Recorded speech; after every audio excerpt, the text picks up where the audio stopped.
सबसे बड़ा तीर्थ प्रयागराज। दूर अंधेरा होगा नई सुबह फिर आएगी, दूर अंधेरा होगा नई सुबह फिर आएगी, नई सदी ये गंगा तेरे नाम कहाएगी। कल कल करती पावन धारा हम भी देखेंगे, कल कल करती पावन धारा हम भी देखेंगे, शपथ हमें उद्धार तुम्हारा हम भी देखेंगे। गोमुख से गंगा सागर तक बात ये जाएगी, नई सदी ये गंगा तेरे नाम कहाएगी। प्रयागराज सो तीर्थ ध्यावो, जहां पर गंग मातु लहराए, एक तरफ से जमुना आई, दोनों मिली भुजा फैलाए, सरस्वती नीचे से निकली, त्रिवेणी सो तीर्थ कहाए। नमस्कार, मैं हूं श्वेता सिंह। आज तक पर हर हर गंगे का सफर पहुंचा है तीर्थराज प्रयाग। कानपुर में असंख्य नालों की गंदगी ढो रही गंगा के बाद संगम दर्शन का उल्लास मन में था। त्रिवेणी संगम यानी गंगा, यमुना और सरस्वती का मेल, दुनिया के सबसे अलौकिक नजारों में से एक, जहां इस जन्म ही नहीं पूर्व जन्म के पाप भी धुल जाते हैं, जहां बस एक डुबकी जीवन मृत्यु के चक्र से मुक्ति दिला देती है। पतित पावनी मां गंगा को संसार की जननी माना गया है और स्वर्ग से अवतरण होने के कारण इसे सुरसरी कहा गया है। राजा सगर के पुत्रों को मोक्ष देने के कारण भगवती को मोक्षदायिनी कहा गया है। संसार में रहने वाला चराचर जगत का व्यक्ति अगर माँ गंगा का दर्शन करता है, माँ गंगा का पान करता है और माँ गंगा में डुबकी लगाता है, तो सहज ही उसके द्वारा हुए पाप कर्म तो कटते ही हैं, उसके पुण्य कर्म जीवित होते हैं।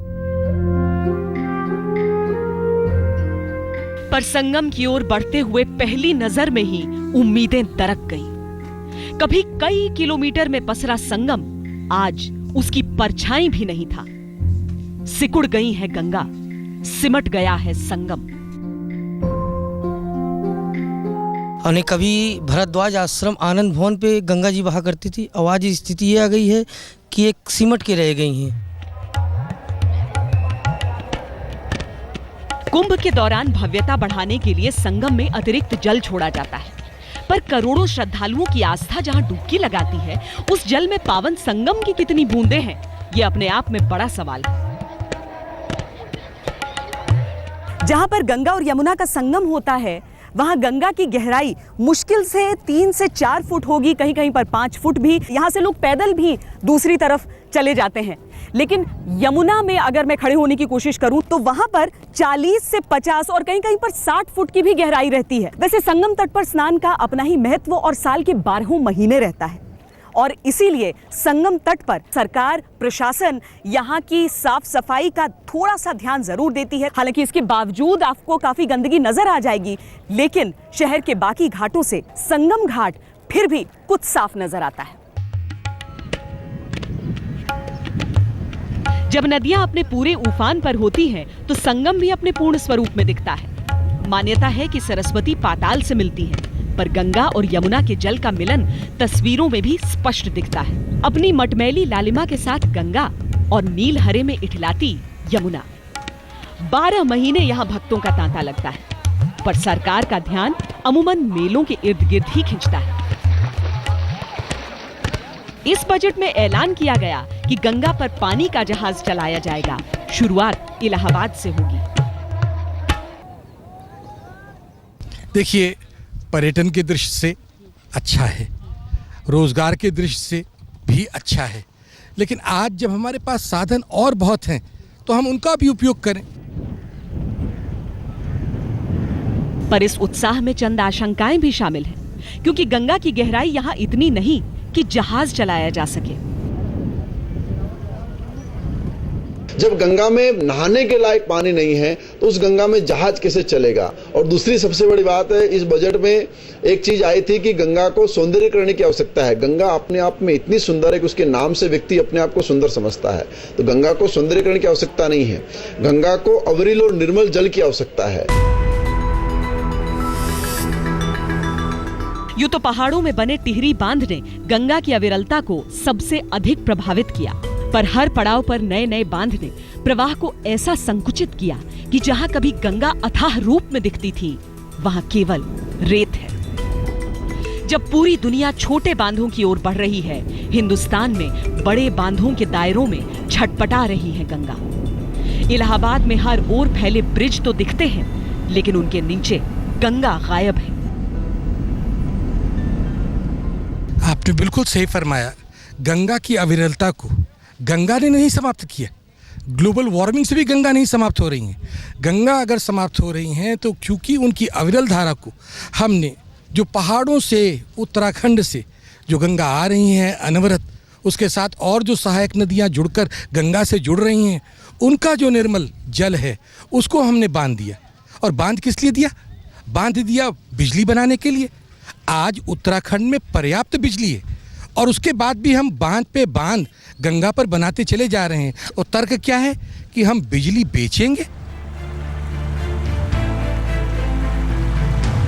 ऐसे में जहाज चलाने की योजना को कई सवालों से जूझना पड़ेगा। फिलहाल तो इलाहाबाद में लोग जूझ रहे हैं अपनी गंगा को बचाने के लिए, अपने संगम को बचाने के लिए। यहाँ पर हम लोग कोशिश रहती है कि गंगा की अविरल और निर्मल धारा हमेशा बरकरार रहे। और जिस प्रकार के प्रदेश और केंद्र सरकारें जो काम कर रही थी अभी तक, ये बड़ी दुखदपूर्ण दुर्घटना है, एक तरीका कहा जा सकता है कि अभी तक यहाँ पर अविरल धारा हम लोग को नहीं मिल पाई। और निर्मल धारा की बात करते हैं, जब तक अविरलता नहीं होगी निर्मलता कहाँ से आएगी। रही तो यहाँ पे गंगा जी की सफाई की बात, तो मैम ये सबसे पहले नगर निगम जो है ये सीवर का पानी गंगा माँ में छोड़ता है, ठीक है। जब तक आप लाख सफा करें उसको, अब कोई गंदगी गिराता रहे तो क्या वो सफा हो सकता है? यहाँ गंगा प्रदूषण बहुत ज़्यादा हो गए हैं, इसलिए देखा नहीं जा रहा है। इसलिए मैं खुद आई हूँ, पर्वत संत सबको लेके आए हैं कि ये हो जाए। संडे को आती है यहाँ पर, ये पॉलिथीन वगैरह साफ करती है और बहुत से हम लोग प्रदर्शन करते हैं जिसके माध्यम से समझाना चाहते हैं कि ऐसा नहीं करना चाहिए।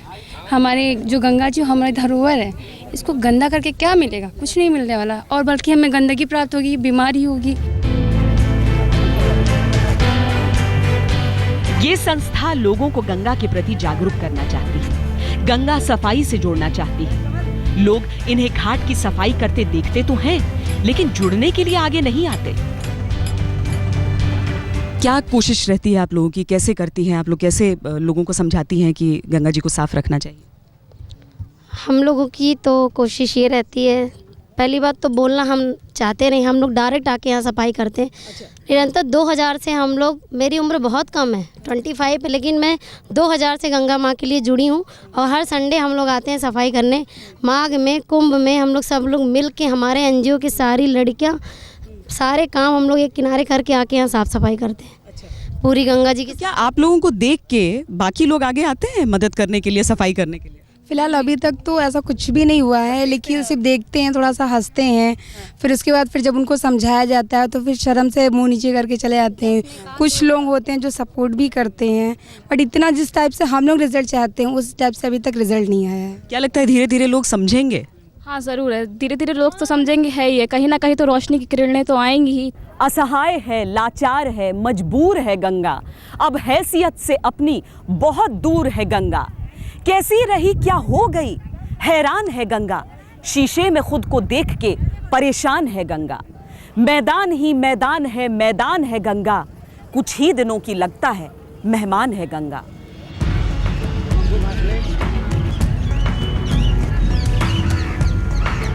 गंगा करोड़ों लोगों के लिए जीवन का पर्याय है।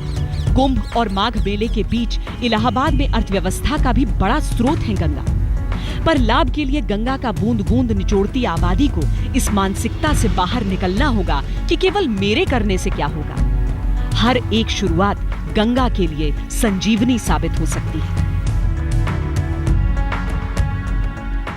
गंगा जीवनदायिनी है, तमाम लोगों की आस्थाएं जुड़ी हैं, उसको मैं सैल्यूट करता हूं, सब कुछ ठीक है। पर गंगा वह प्रकृति है जो जब देती हैं तो भेदभाव नहीं करती हैं श्वेता जी। वो पानी दे रही हैं, जो प्रकृति भेदभाव नहीं करती। तो गंगा हम सब के लिए ज़रूरी है, हम सब की जिम्मेदारी है। गंगा है तो जीवन है, और यह बात किताबी नहीं है, यह बिल्कुल व्यवहारिक बात आपसे कह रहा हूँ। तो ज़रूरी है कि केंद्र सरकार उसके पहले यह ध्यान दे कि उन योजनाओं में, खासतौर से राज्य सरकारों के साथ भी मिलकर जहाँ से हो रही हैं, आ रही हैं, जहाँ से पास हो रही गंगा, ऐसे प्रोजेक्ट्स को पास न किया जाए जो कि गंगा के प्रति लापरवाही प्रकट करते हों या गंगा के जीवन को खतरा उत्पन्न करते हों। लेकिन कोर्ट ने सख्त रुख अपनाया और अब घाट से 500 मीटर की दूरी तक किसी भी तरह के पक्के निर्माण की इजाजत नहीं है।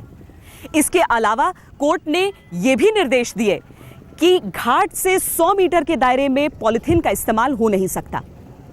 अब अतिक्रमण को लेकर तो प्रशासन सख्त रहा, वहां पर कार्रवाई हुई, लेकिन पॉलिथीन के लिहाज से यहां पर अभी भी आपको उल्लंघन नजर आते रहेंगे।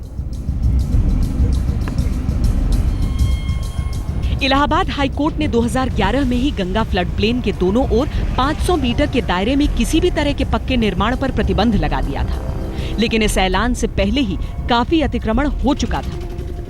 कोर्ट के कड़े रुख से बिल्डर सकते में जरूर हैं, हालांकि आशियाने की आशा में लोगों को गंगा की मुश्किल कम ही समझ आती है। उसमें अभी एक कमरे बनवाए थे और आगे लॉन था और एक ड्राइंग रूम बना था, लेकिन न्यायालय के आदेश के बाद जो नुकसान हम लोगों को हुआ वो तो उसकी तो भरपाई नहीं हो पा रही है।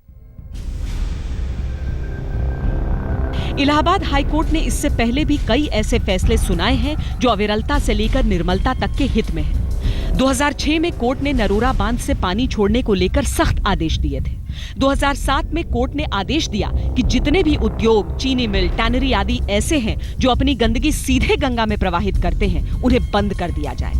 सीवेज ट्रीटमेंट प्लांट को लेकर भी अदालत का रुख कड़ा रहा।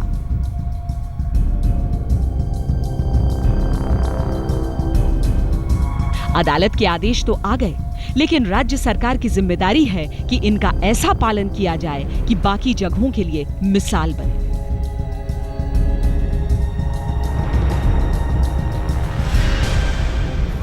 नदियों के संगम का धार्मिक महत्व जरूर होता है, लेकिन सहायक नदियों के मिलने से गंगा का कष्ट भी कुछ बढ़ता है, क्योंकि वो अपने साथ अपना प्रदूषण भी लाकर गंगा में ही मिलाती है। गंगा में हर पड़ाव पर आकर मिलती सहायक नदियों में भी प्रदूषण नियंत्रण की आवश्यकता है। यमुना का हाल भी किसी से छिपा नहीं। एक आकलन के मुताबिक इलाहाबाद में गंगा के साथ संगम में यमुना नदी 32,164 किलो कचड़े के साथ मिलती है। मैं यही बात आपकी सराहना करता हूं यहाँ कि सिर्फ गंगा की पीड़ा को समझने से हमारा काम नहीं चलेगा, हमारे दायित्व से हम उर्ण नहीं होंगे। गंगा के साथ जो सहायक नदियाँ हैं जो गंगा में आ रही हैं, मिल रही हैं, जिसमें सरयू है, गोमती है, टोस है, तमाम, और जमुना में चंबल, तमाम नदियाँ, आज अगर इन नदियों में प्रदूषण है तो ये प्रदूषण इन सहायक नदियों का भी है। हम गंगा के प्रदूषण को दूर करके, गंगा को स्वच्छ करके, हम गंगा को स्वच्छ और निर्मल नहीं कर सकते, क्योंकि गंगा में आज आ रहा है इन सहायक नदियों से प्रदूषित जल, उनका कचरा, उनका मल, वो आ रहा है। तो अगर हमें बात करनी है तो हमें समग्र में बात करनी होगी।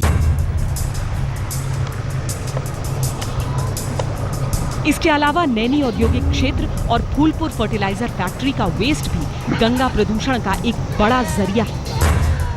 सीवेज ट्रीटमेंट के मौजूदा प्लांट शहर का बोझ उठाने में सक्षम नहीं।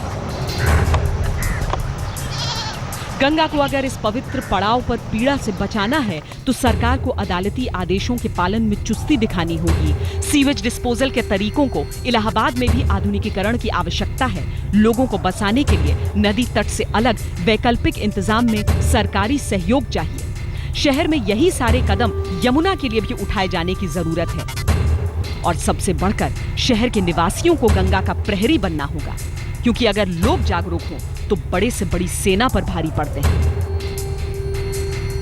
प्रयाग दुनिया का दूसरा सबसे पुराना शहर। हर हर गंगे में आज के लिए इतना ही। अगले एपिसोड में हम आपको लिए चलेंगे दुनिया के सबसे प्राचीन आबाद शहर में, वाराणसी। तब तक दीजिए इजाजत। आप देखते रहिए आज।